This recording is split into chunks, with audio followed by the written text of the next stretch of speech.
beaucoup de hype autour des outils IA, Cursor, Windsurf, tout ça, tout ça.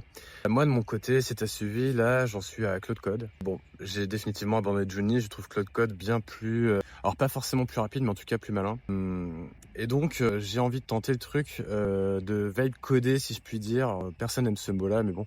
L'idée, c'est d'essayer de coder le moins possible et de le diriger le mieux possible, le plus possible. J'ai une idée de petite application web, éventuellement mobile, que j'ai envie de faire depuis un certain temps. C'est pas foncièrement un gros truc, mais je voudrais surtout en fait mesurer à quelle vitesse, combien de temps j'arrive à produire ça avec un Claude Code et en essayant de coder le moins possible tout en respectant des normes de CleanArchi, etc., d'avoir un manifeste de qualité derrière qui soit quand même voilà, du code propre, en tout cas tel que moi je le conçois propre et je suis assez casse-couille.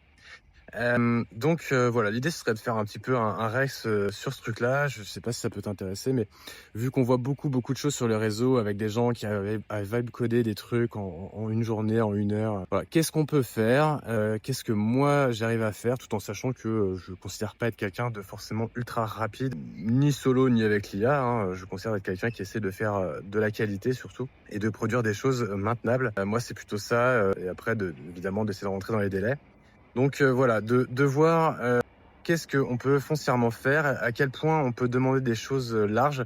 Si je dois prendre un exemple, hier, j'ai passé déjà un bon quart d'heure, 20 minutes finalement, à lui gonfler tout son contexte, le fichier, le fameux claude.md, en lui disant qu'on allait à terme produire une application mobile, donc qu'il faut bien qu'il garde en tête que l'objectif c'est du mobile. Quel était l'objectif de l'application, qu'est-ce qu'elle doit faire, etc.